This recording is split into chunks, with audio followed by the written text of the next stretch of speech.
আগেই সন্দীপ ঘোষের পলিগ্রাফ টেস্টের অনুমতি মিলেছে। 9 দিন দফায় দফায় সন্দীপ ঘোষকে জিজ্ঞাসাবাদ করে বয়ান রেকর্ড করেছে সিবিআই। পলিগ্রাফ টেস্টে সন্দীপ ঘোষের জবানবন্দি করে মিলিয়ে দেখা হবে, এমনটাই সূত্র মারফত জানা যাচ্ছে।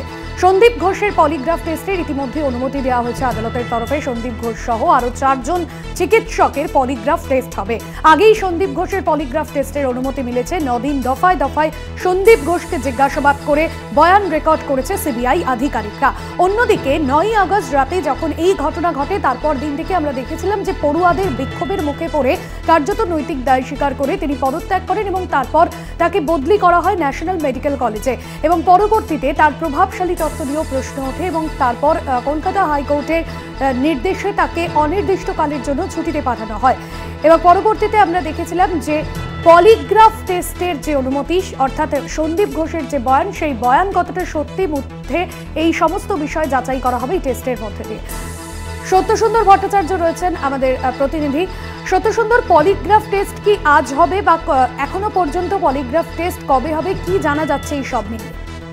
দেখো, এখন পর্যন্ত নিশ্চিত কবে এই লাই ডিটেক্টর বা পলিগ্রাফ টেস্ট হবে সেই সম্পর্কে কিন্তু কিছু জানা যায়নি। তবে সেটা যে দেরি করবে না সিবিআই আধিকারিকরা, সে বিষয়টা কিন্তু একটা ইঙ্গিত কিন্তু ইতিমধ্যেই পাওয়া গিয়েছে।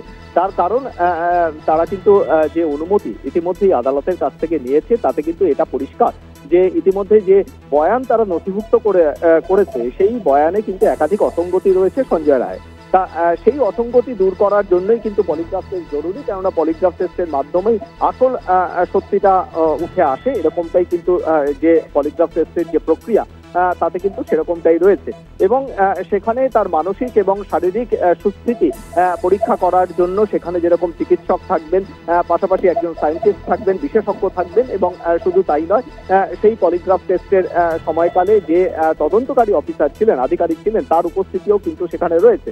ফলে খুব স্বাভাবিকভাবেই সেই দীর্ঘ যে 3-4 ঘন্টার যে সময়কাল পলিগ্রাফ টেস্টের সময়, সেই প্রক্রিয়ার মধ্যে দিয়েই কিন্তু তাকে একাধিকবার তাকে জিজ্ঞাসাবাদে যে প্রশ্নগুলো করা হয়েছিল, খুব স্বাভাবিকভাবেই সেই একই প্রশ্ন কিন্তু তাকে করা হবে এবং সেই অবস্থায় পলিগ্রাফ টেস্টের সময়কালে কিন্তু তার কাছ থেকে কিন্তু সেই সত্যিটা জানার চেষ্টা করবেন সিবিআই আধিকারিকেরা। কেননা তদন্তের সাথে এই সত্যিটা জানা কিন্তু সিবিআই আধিকারিকদের কাছে এখন মূল চ্যালেঞ্জ বলা যেতে পারে। সেই জায়গা থেকেই তার বয়ানের যে একাধিক অসঙ্গতি, সেই অসঙ্গতি মেটাতেই কিন্তু এই পলিগ্রাফ টেস্ট করা হবে বলে সিবিআই সূত্রে জানা যাচ্ছে। একদমই ধন্যবাদ জানাবো সত্যসুন্দর ভট্টাচার্য, আমাদের প্রতিনিধি ছিলেন ফোন লাইনে।